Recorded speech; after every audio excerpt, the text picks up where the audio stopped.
healthcare business podcast from the Coker Group that focuses on solutions to help healthcare organizations effectively navigate the changing healthcare industry landscape.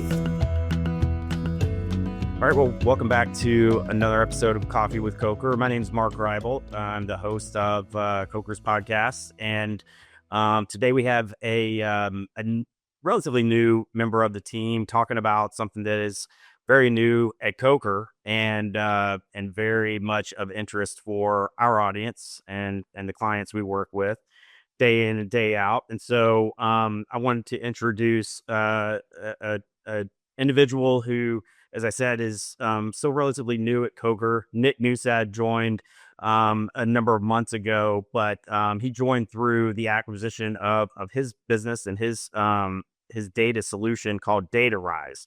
And that's what we're talking about today. And really just wanted to give Nick an opportunity to explain what is DataRise, because this is a data and analytics solution that companies in the healthcare services space have been relying on for a number of years as Nick has developed this product and continued to grow and expand the data that's available. And so, again, I just wanted to give Nick an opportunity to tell people what exactly DataRise is, what it does, who's it for, that type of stuff, because we're getting a lot of interest and questions as the solution continues to grow. And so, Nick, welcome to the podcast. Oh, thank you so much, Mark. Appreciate it. Absolutely. And maybe if before we dive into the product itself, I'd love to just have you talk a little bit about, your background, how you develop the solution, and kind of the evolution of it all the way until the last couple of months, where DataRise is now a Coker solution. So yeah, if you could give us a little bit of background there, that'd be a helpful place to start, I think. Certainly. My name is Nick Newsad. I'm the Vice President of Innovation here at Coker. I live in Denver, Colorado, and as a healthcare business consultant, I've worked on hundreds and hundreds of major healthcare business transactions over the years, and probably worked on thousands, probably at least 1,000, if not several thousand physician employment agreements, and have been doing that for a long time. So over the past 10 years or so, I'd say that my consulting practice has shifted. Each year I've done less and less hands-on consulting work and done more and more data licensing and software licensing. Being one of the older millennials, I feel like I'm probably a pretty good representative of my generation. The internet is my life. I do everything online, from buying food and making consumer purchases to making business purchases, and now making business sales. So what we now call DataRise was originally called healthcontract.com, and that was started as a online contract management system service. And over time, that has pivoted into a portfolio of nearly, I'd say 20, probably different data subscriptions, software service subscriptions that are all available for purchase online and use. And we have a decent portfolio of clients, lots and lots of consulting firms and healthcare organizations all over the United States license the DataRise subscriptions and services. And today I look forward to talking about one in particular that I'm very keen on, and we've had a lot of interest in, and that's our commercial reimbursement data subscription. Yeah, that's helpful. And I'm glad you mentioned that, because you referenced, your background doing provider contracts, and the fact that really healthcontract.com started as a contract management tool. And you also talked about the growing utilization and even reliance on technology solutions and data. And that's a very key and integral part of what Coker does in our services with clients, which is, almost everything we do relies on a lot of data, whether it's compensation data, survey data, reimbursement data, which we'll talk about. It can be, fair market value and industry benchmarks. On the technology side, we use, all kinds of data to dashboards for tracking and managing resources and performance and all of these different things. So really, everything that we do to some degree, revol- at least involves or requires a hefty amount of data and analysis. And so really I think that's helpful here because this is a DataRise is really a suite of solutions and products that features all kinds of different um, uh, data analytics packages that can be used for um, various purposes, and we're going to talk about a couple of them. Certainly, one today, which you mentioned, which was the commercial reimbursement data. But really, there's so much here, and what we typically do in our services when we involve the usage of data, market data, whatever it may be, survey data. Usually, we're utilizing multiple different sources and different types of reports when we're uh, you know providing any sort of guidance or opinions for clients. And so I think that's where this really made a lot of sense for us at Covert because you're the data that you have been compiling and putting into your product solutions has been something we've utilized for some time. And but a lot of other firms, a lot of other organizations can utilize this as they already do, and for various purposes. So maybe before we dive into the newest product, just give us a quick snapshot of some of the different data solutions and products that you developed and are available for people to use out there. Sure. So I'd say there's 3 or 4 different buckets of subscriptions and services online, and these are all located now at datarise.cokergroup.com. So the largest category of subscriptions is probably physician compensation subscriptions. So we have the largest medical director compensation data subscription. We have more data points for medical director compensation than any other source out there. We have the largest physician and APP malpractice premium data subscription. We have 47,000 data points for malpractice premiums for physicians and APPs in 49 states in the District of Columbia. We have also a category of compensation data for Form 990 compensation arrangements, which includes several million compensation arrangements for not just physicians, but also executive compensation, APPs, obviously, and then independent contractors. So compensation is our largest category of data subscriptions. There's more than what I just mentioned. We have business intelligence for market types of things, which physicians are in which groups in which states, commercial reimbursement. And then we have some online services. So we have, of course, we have our original product, the contract management system, which is also available for folks if they want a full service healthcare focused contract management system. That's available as well. Gotcha. Yeah, that's helpful. You obviously you've have a lot. You referenced a lot of data available for related to physician compensation, which is something obviously we are involved in heavily in our consulting services. But yeah, I think a lot of times when people think of physician compensation and they think of the benchmarks, right, which predominantly come from the main surveys that are utilized out there when thinking about fair market value. But really, there's a lot of other points. You mentioned medical director compensation and APP compensation, which are areas that frankly they are not as covered, or at least not as well covered in the traditional surveys that most people tend to point to. And then again, just specialty compensation and other things like that I think this data allows folks to get much deeper into the various data points and kind of understanding them better, even beyond the self-reported survey data that again has been sort of the gold standard there for however many years. Um, and one of the things we really wanted to highlight is this new data solution package, which ties into commercial reimbursement data, which again is something that is very helpful whether you are talking about physician compensation or you're talking about payer contracting and many other things. So give us an overview of this product and kind of how it came about and those types of things, if you don't mind. Sure. So we're talking about Coker's DataRise commercial reimbursement data.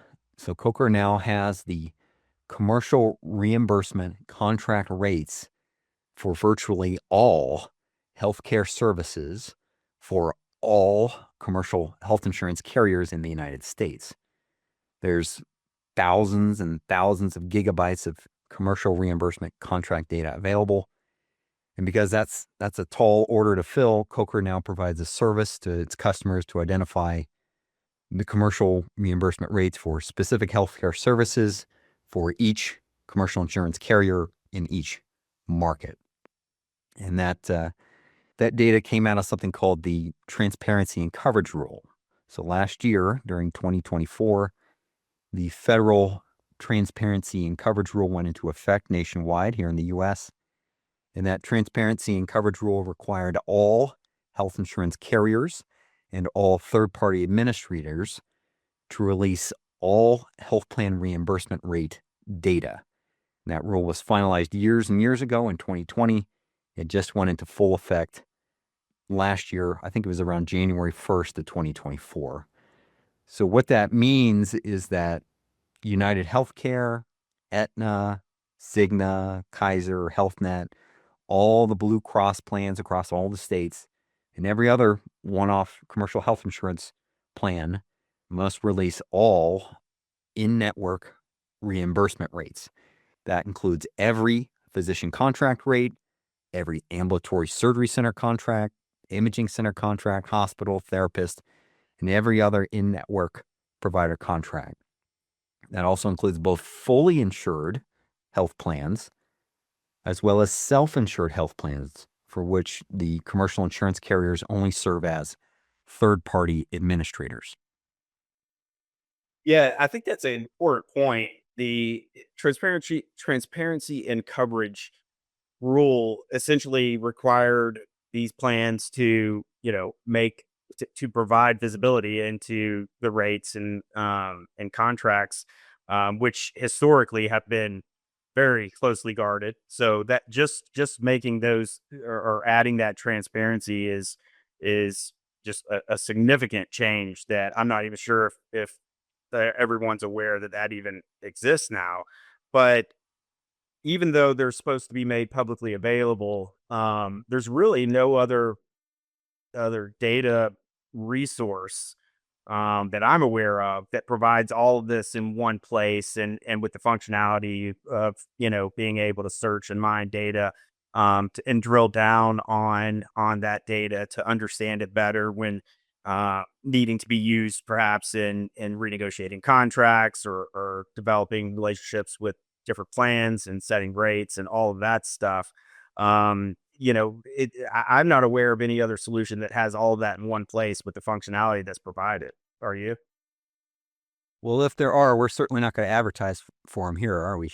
Not at all. Absolutely. And I just think it's interesting the fact that even if it's available and it's required to be available, understanding and or getting access in one place to this information and then going it step further and really understanding the data and putting into context again it's more than just making it available. It's putting it into a form that can be used and in a strategic and or tactical way. So I wanted to highlight that because I think this is a significant step forward and not only providing and facilitating transparency, but being able to use it to achieve whatever outcomes our clients are looking for. And so, with that in mind, what kind of are there any key trends going on in the market where we can kind of look into what the data is telling us about, physician practice reimbursement and contracting rates and things like that. Oh, certainly. So within each health plan, there are massive fluctuations, massive variations in the reimbursement for physician services for the exact same services within the exact same markets and health plan. We also see massive fluctuations, obviously, from market to market. So in different states, we have very different reimbursement environments. So as you know, Mark, I recently shared some United Healthcare physician reimbursement data internally here at Coker with the firm for just some examples. Like we looked at level 4 office visit reimbursement in the state of Georgia. And that data showed that physicians affiliated with children's hospitals in the state were generally getting, for example, 300% of Medicare reimbursement.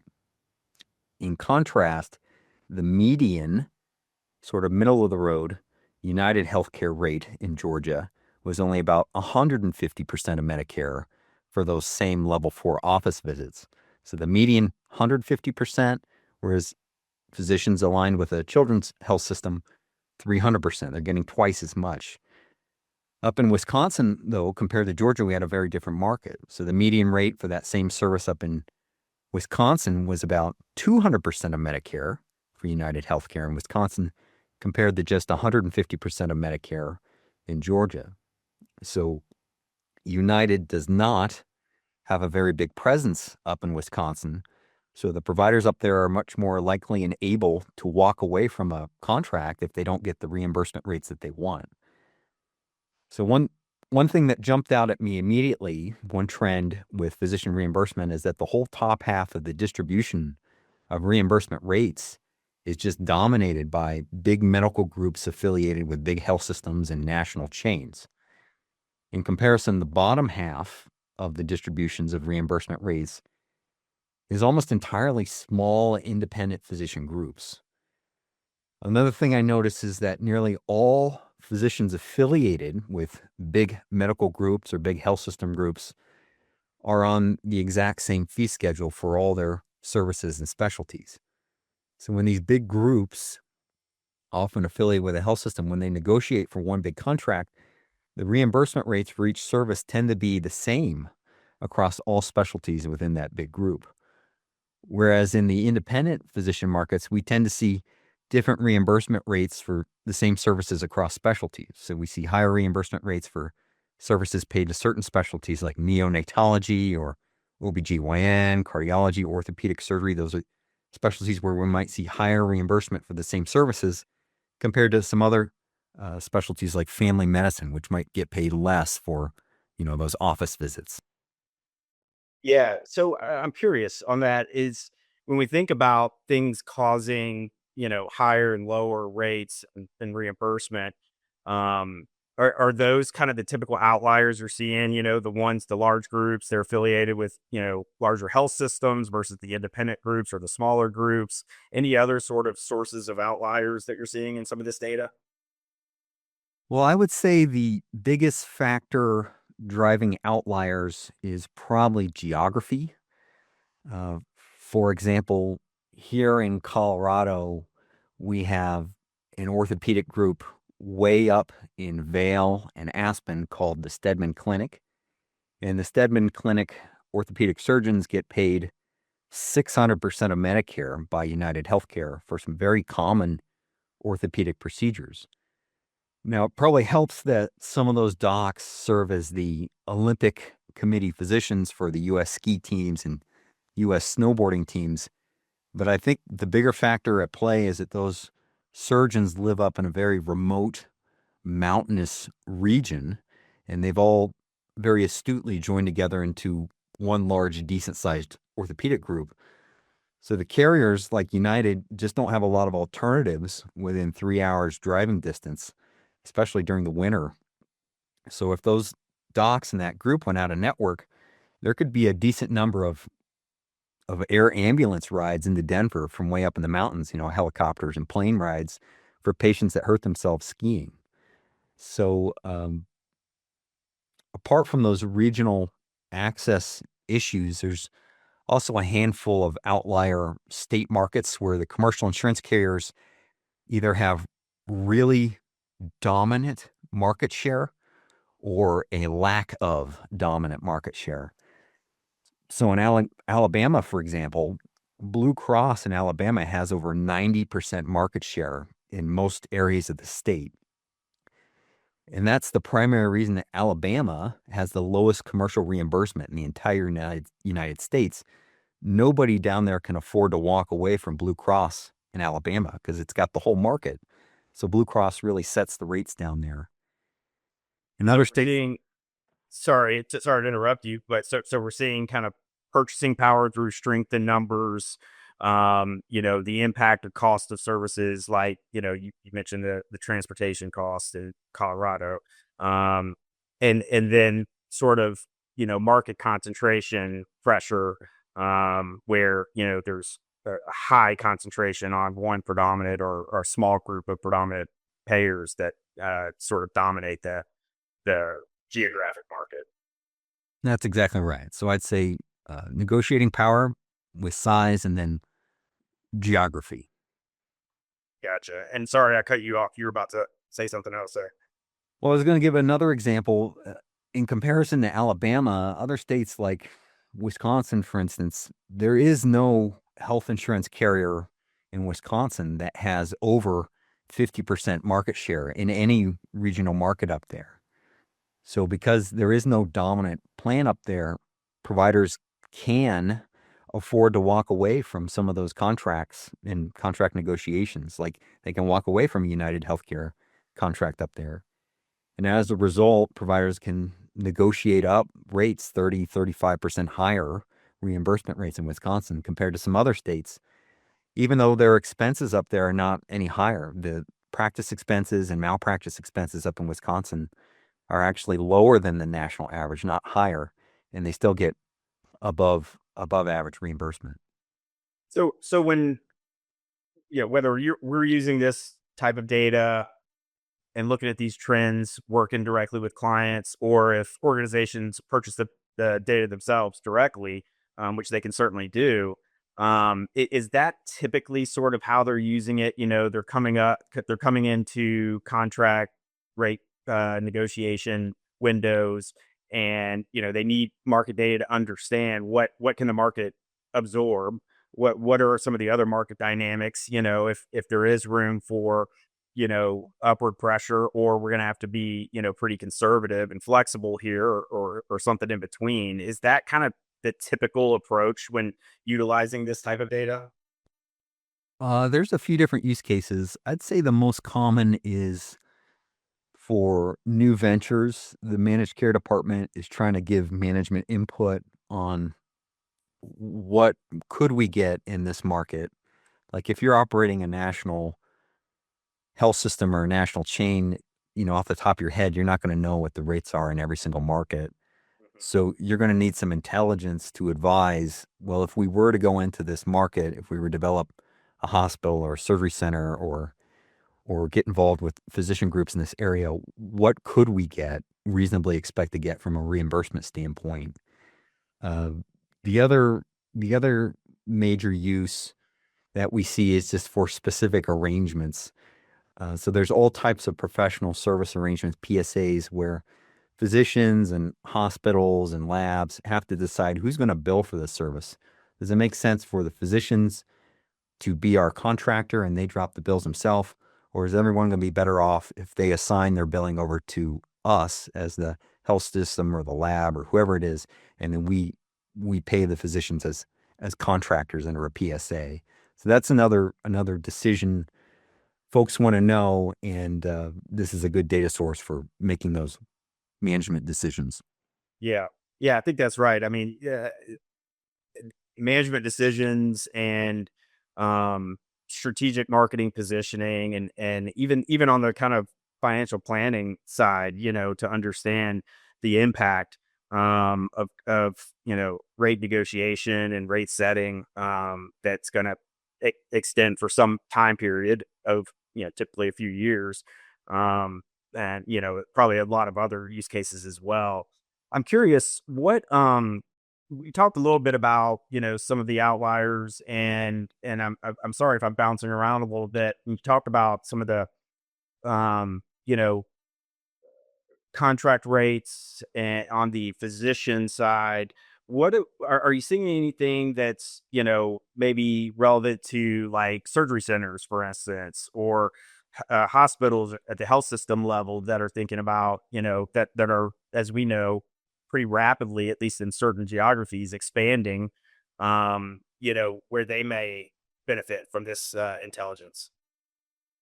We are. In terms of surgery centers, the upper half of reimbursement rates paid to surgery centers in the market is just dominated by national chains like HCA and SCA, surgical care affiliates. At the same time, the bottom half of the reimbursement rates we see, the bottom half of the market is mostly one-off independent surgery centers. Now, in contrast to physician services, we are seeing much bigger markups on Medicare rates for some of these surgery centers operated by health systems and these big national management companies. So in certain markets, not every market, but in certain markets, it's not uncommon to see centers managed by HCA or SCA or USPI getting 400% to 500% of Medicare reimbursement for key services. They don't get 500% of Medicare in every market, but they do get it in some markets, and it's very clear. So some regional hospital systems are getting very robust reimbursement as well for their surgery centers, networks of surgery centers, again, 400 to 500% of reimbursement. At the same time, other health systems with the same number of surgery centers might only be getting 125% of Medicare, not even near what others are in the same market. So the priority of ASC reimbursement for some health systems does not seem to be as high of a priority as it is for others in their strategy, their managed care strategy.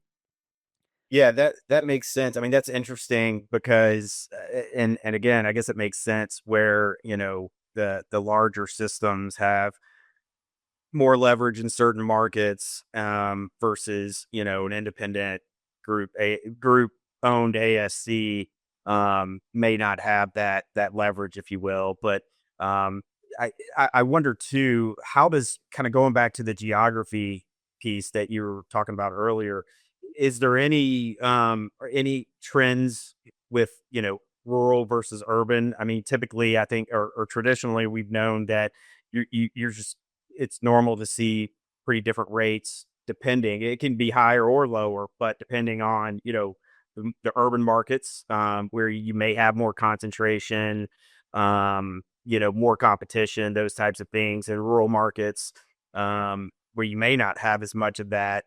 But by the same token, a lot of times in in rural markets, you're dealing with, different demographics around income and the availability, the access to services, yes, particularly specialized services. Is any of that coming through in some of the trends you've seen?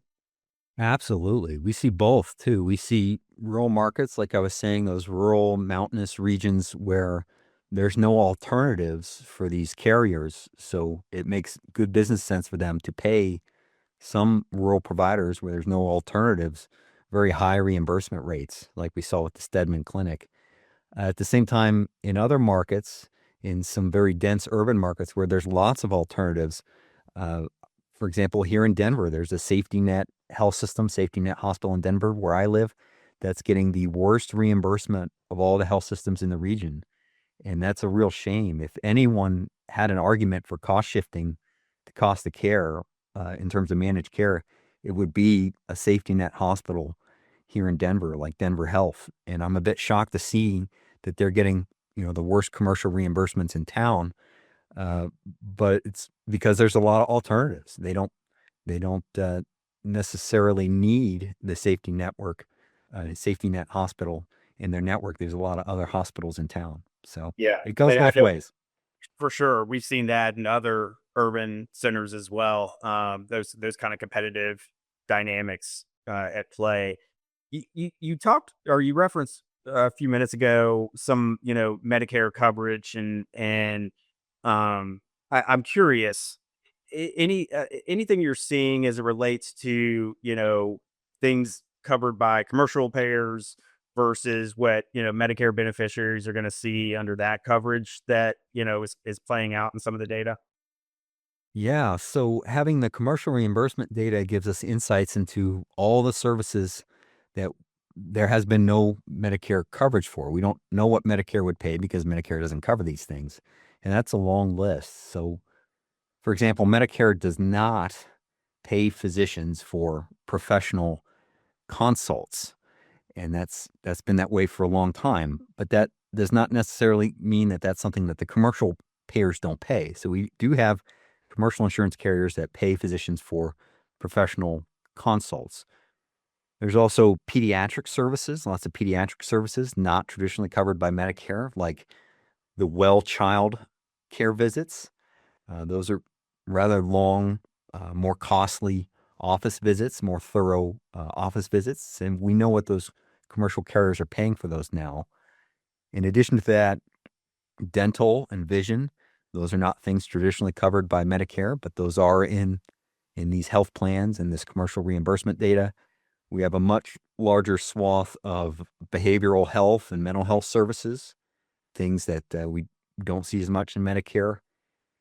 And then commercial insurance carriers do not typically pay for fertility treatments, but lots and lots of self-insured employers are offering fertility treatment benefits now. And because those are health plan benefits administered by these insurance companies serving in a third-party administrator role, a TPA role, we are now seeing those fertility reimbursement rates finally under this transparency in coverage data. Yeah, that last piece is interesting because that is that's a newer trend, I think, that we were seeing that we historically did not have a lot of insight into. So that's interesting. Um, when we talked about some use cases, right? But tell me kind of, drilling down on one or a couple of the use cases, like how is this data actually being used? I mean, obviously, we use it heavily in providing direction for our clients in a wide range of scenarios. Um, Even, other consulting firms are using it, and or healthcare provider organizations can use it. But like, what are some of the things you're seeing specifically in terms of these use cases, like how they're actually utilizing this data and the different situations they're in? Well, every single healthcare organization, whether you're a little physician practice or a big health system, you should all be benchmarking your reimbursement and collections against your peers. So if you're big enough to be able to negotiate reimbursement rates, if you're not just taking the contract that's given to you, this is great intelligence to inform you of what your competitor down the street or even next door is getting. We're seeing surgery centers on the same street get 3 times what their neighbor is getting. And that's driving a lot of strategic decisions. So startup businesses, new ventures, new service lines can now confidently predict the range of market reimbursement for their services before they even start building their building, before they break ground. And that takes a lot of risk out of these big investments and gambles they're making. If you know that the market reimbursement for independent centers is not going to be sufficient to hit your numbers, your break-even numbers or your return on investment numbers, perhaps you go do a deal with a big national chain or a health system that is getting the rates that you need and want, or maybe, God forbid, better than the rates that you need or want. And maybe they come in as an equity partner in such a manner that allows you to get access to their contract rates. So Yeah, that really opens up the door. yeah, for sure. I mean, I was actually thinking about that when we work with a lot of clients that are sort of facing that exact question. Do we build? Do we partner? Do we buy? And or some combo thereof. But and thinking about, again, going back to the management decision scenario, I mean, this is something that it could be a significant piece of intel that determines the optimal path Or it could be something that you know that this is the path we need to go down, but we need this data to validate it. We need it to help from a capital planning standpoint, and then from an ongoing sort of financial planning and management perspective, to achieve that ROI that they need. And then you think about, okay, what about the other options like joint venture that you referenced, or aligning with a larger system or chain that, gives them that greater leverage or purchasing, negotiating power. I think those are all things that we see all the time, where a lot of times we just, without that information, we're all trying to be as diligent as we possibly can, but there was this significant barrier related to the lack of information available, that allowed them to really pinpoint and to know at a pretty detailed level. Like if there is a center that we are developing and the one down the road is significantly more competitive on their contracts, then that is, obviously that's something you want to know earlier rather than later. So I think those are all really good use cases to think about. We talked earlier about, some of the stuff that you've done in the past, and of course that Coker has done for decades around physician compensation. And so I'm curious, does this data come into play or a factor at all, or benefit in any way when it comes to thinking about fair market value, contract rates, compensation, and physician, and even APPs and other providers? Even you talked about medical directorships and some of your other data packages. Does this data play into that at all? Oh, yes, it does. So, commercial reimbursement data helps us quantify outliers and outlier markets. So, when you're dealing with national survey data, you get these huge ranges Right. of compensation rates and salaries, and they don't really explain and they don't give you the visibility to understand which markets fall within those huge national ranges. So if I know that the Stedman Clinic here in Colorado in Vail and Aspen is getting paid 600% of Medicare from insurance carriers, I would have no problem signing off on an F&V opinion for their physician compensation that's commensurate with the outlier reimbursement they're getting in their market, in their situation. We see physicians in Wisconsin, as I said, getting 35% higher commercial reimbursement from United than we see in other states more representative of the national averages. So while we have lower practice expenses and lower malpractice expenses up in Wisconsin than the national average, that's not necessarily reflective of the economics going to work up there. So this data gives us empirical basis to justify compensation rates above and beyond what we would find in the standard compensation survey percentiles and thresholds.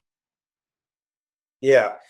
I mean, there's just so many different scenarios where, um, again, as I was talking about earlier, this data, now that it's available, can be used in so many different ways. And, this is one of those things where, again, whether it's, through our services from an advisory perspective, or if it's just accessing the data.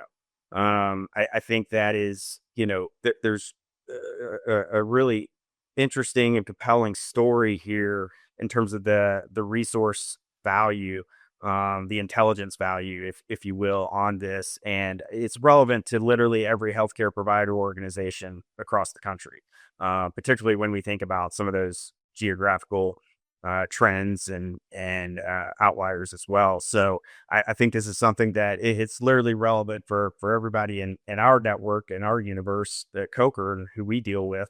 But I think there's so many different applications that we could literally spend hours going through all the different use cases and scenarios. I'm sure, which we can't today, but I did want to kind of bring it full circle, and let you have the chance to tell people, how do they get access to this data? What are the different mechanisms? Where do they start? You mentioned, via the Coker website. Obviously, that they can get more information and learn how to access it directly there. we'll obviously make sure the appropriate links are in the notes for this episode as well. But maybe just spend a second talking about, getting access to the data. Certainly. So the commercial reimbursement data, just like all the DataRise data, is available online at datarise.cokergroup.com. We have our own online store. And for the commercial reimbursement data, you could order and pay online. You can order a single health plan query for one market in one state. You could order unlimited queries for one state. You could order unlimited queries across multiple states or all states, and we can provide that data however you want. It's a custom ad hoc service. If you just want the raw data in a CSV file or an Excel file, we could do that. If you're ordering millions and millions of rows of data, we also have options for web-based access to your data through web-based database type query tools. So that might be a good option for folks who don't want dozens or hundreds of Excel files. Like I said, each one of these health plan data files from the carriers can be hundreds of gigabytes. Each file could be, 250 gigabytes. So you could easily fill up a laptop hard drive very quickly with just a few states worth of data. So we can work with you on how to distribute that and provide access to that. Yeah, that's a good point. That your last statement there in terms of working with people on, what answers are they what questions are they trying to get answers to, right? And where do they really need guidance? I mean, and I think it's nice that the data is, can be sort of tiered, if you will, as far as what level of granularity do people really need. If it's something related to negotiating a very specific contract and a very specific market and specialty or subservice, whatever it may be, or if it's something more broad, more strategic across, multiple markets, geographies, specialties, etc.